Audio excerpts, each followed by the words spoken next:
Some thoughts on mindfulness and meditation. I know that many people try and seek solutions to their anxiety disorders via mindfulness and meditation. I can understand why.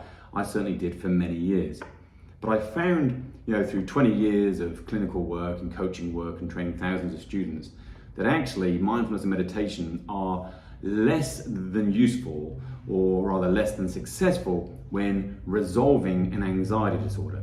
Now, I'm not in any way saying that they can't help you cope, because they most certainly can, but remember that my work and our work together is about helping you resolve this once and for all.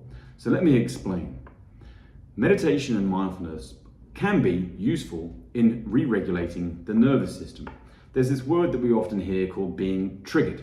And to be triggered means to basically deregulate your nervous system. It basically means to have a stress reaction to a situation. And so, of course, if we do mindfulness or meditation, it calms the nervous system down and we re-regulate. And it would seem that that would be a good thing. And it can be, but there is certainly a significant caveat. Let me explain. We all know the frog in the boiling water analogy, where you get the frog, metaphorically speaking, put it in a pan of water and you turn the heat up.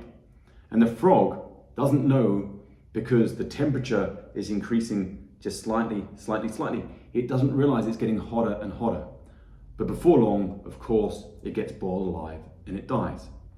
But let's imagine that this frog had learned mindfulness and meditation.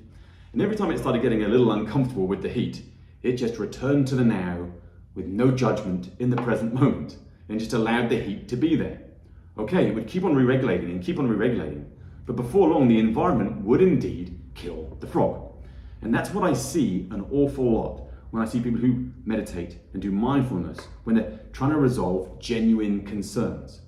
They don't resolve the genuine concerns, they just help you cope with the concern.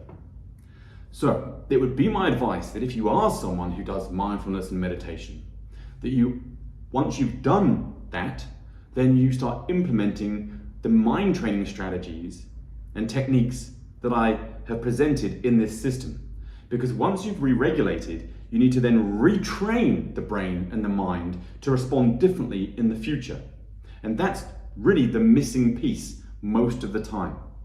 Once we re-regulate, it's very important that we then re-habituate, that we then retrain. That we then actively use our mind and brain to create and perceive and change the experiences in our mind-body system and our nervous system. I'm sure you understand. I've often joked that currently in today's society, we have the pharmacological fentanyl as a way of trying to minimize the pain of life. And then we've got the new age fentanyl, which is the meditation and mindfulness. And they both do indeed help the frog cope with the stresses of the boiling water. But what we really want to do is we want to get out of the water, okay? We want to turn that heat off and we want to move on, free, focused, and fully alive. We don't want to have to keep on re-regulating against the undue stresses around us and, more importantly, inside us.